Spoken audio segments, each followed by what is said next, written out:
This was supposed to be a simple training dive. Just shallow water, nothing dangerous. But within minutes, 3 divers would enter a cave they had no business being in. No training, no guide rope, and not enough air to make it back. What happened next is one of the most reckless diving decisions ever recorded. This is the story of the Buzz Spring Cave disaster. Buzz Spring sits off the west coast of Florida. From above, it looks calm, almost harmless. But beneath the surface is a hidden cave system. And one of those caves has already taken lives. The cave itself doesn't look intimidating at first. But inside, everything changes. The floor is covered in fine silt. One wrong movement and visibility drops to 0. No rope?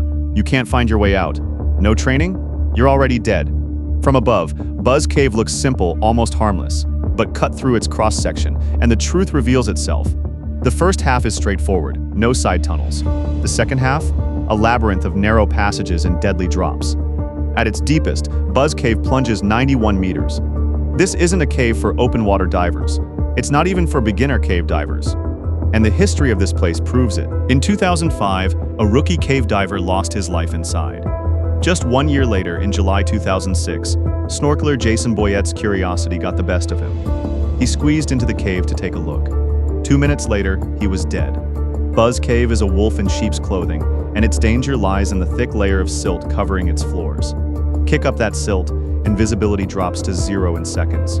No guide rope, no way to find your way out. No training, you're as good as dead.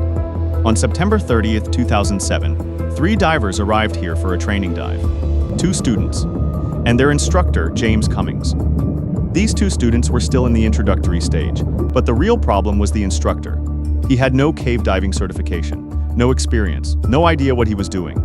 But he acted like he had everything under control. The students just wanted an advanced certification, nothing more. But James had other ideas. He was once a lawyer, loved diving on a daily basis, and was especially obsessed with cave diving. Even so, he still talked a big game, claimed he could break Nuno Gomes' 318-meter cave diving world record. But in reality, he couldn't even handle a basic cave.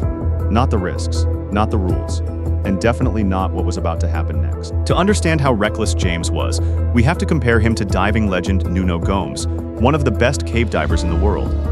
While Gomes earned his world-famous 318-meter record through rigorous training and experience, James was the complete opposite. He was a reckless beginner who pretended to be an expert. A former lawyer who was fired for unknown reasons, James opened a small local dive shop near Buzz Spring. Working as an owner, instructor and salesman all by himself, he lacked professional diving skills and solid experience. To attract customers, he constantly boasted about breaking Gomes' record, which was nothing but a marketing gimmick to promote his shop. After about an hour in the water, they were already low on air.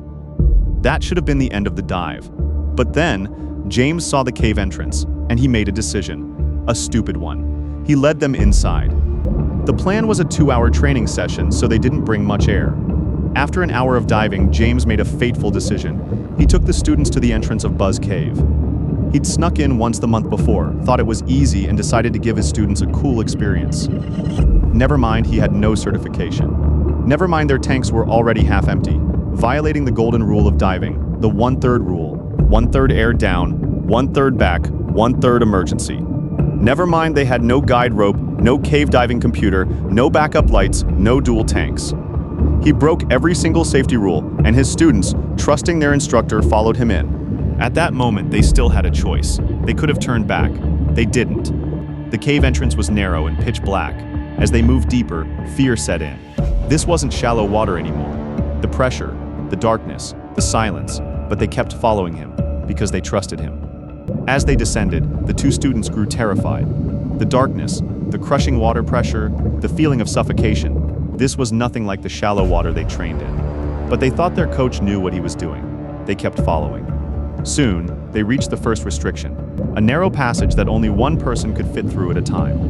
James went first, then the students. When they emerged, fear turned to panic. No guide rope, no way to retrace their steps. All they could do was cling to the glow of James's flashlight. And then chaos struck in an instant. As James moved forward through the narrow passage, his body kicked up massive clouds of fine silt. Within seconds, the underwater visibility dropped to 0. Trapped in complete darkness with no guide rope or safety markers, the students lost all sense of direction. Suddenly, James stopped, turned around, and told them to stay put. Without hesitation, he swam deeper into the cave alone, abandoning his two students in the pitch-black void. They waited. 1 minute, 5 minutes, 10 minutes.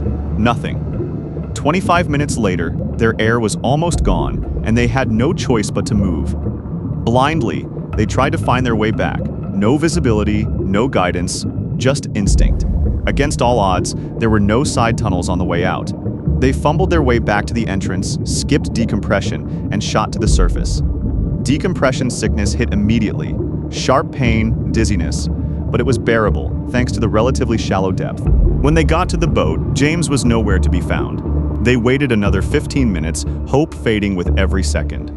Finally, they realized he was gone and called the police. But cave diving rescues take time. Professional divers had to be summoned. That night, police only searched the cave entrances and found nothing. The next day, rescue divers entered the cave. Less than an hour later, they found him 30 meters deep, stuck in a narrow passage. He was long dead. His tank was empty, his regulator hanging from his mouth, having drowned after running out of air. James was wedged tight in that narrow passage. No one could say if he got stuck before or after he died. Investigators pieced together the truth. James had gotten lost in the cave, run out of air, and drowned. Why did he abandon his students? No one knows for sure. Maybe nitrogen narcosis clouded his judgment. Maybe he thought he could scout ahead and come back. James never made it out. He never even came close. But this wasn't an accident. It was a chain of bad decisions. No training, no planning, no respect for the rules. But the real cause of his death wasn't a mistake in the moment. It was 4 critical failures that started long before they entered the cave.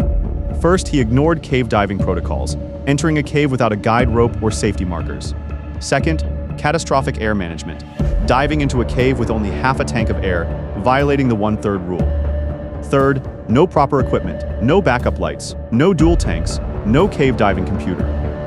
Fourth, reckless abandonment, leaving 2 inexperienced students alone in a dark cave with no way to find their way out. They were lucky, no side tunnels on the way back. If there had been, all 3 would have died that day. In diving, luck isn't a skill, and arrogance is a death sentence. This disaster isn't just a story of one man's arrogance. It's a warning. No matter how simple a cave looks, never underestimate it. Plan every dive carefully, follow the rules, know your limits, and never ever trust someone who talks a big game but has no proof to back it up. That arrogance, it becomes an irreversible death sentence. What do you think was the biggest mistake in this dive? Let me know in the comments, and if you want to see more stories like this, subscribe for the next one.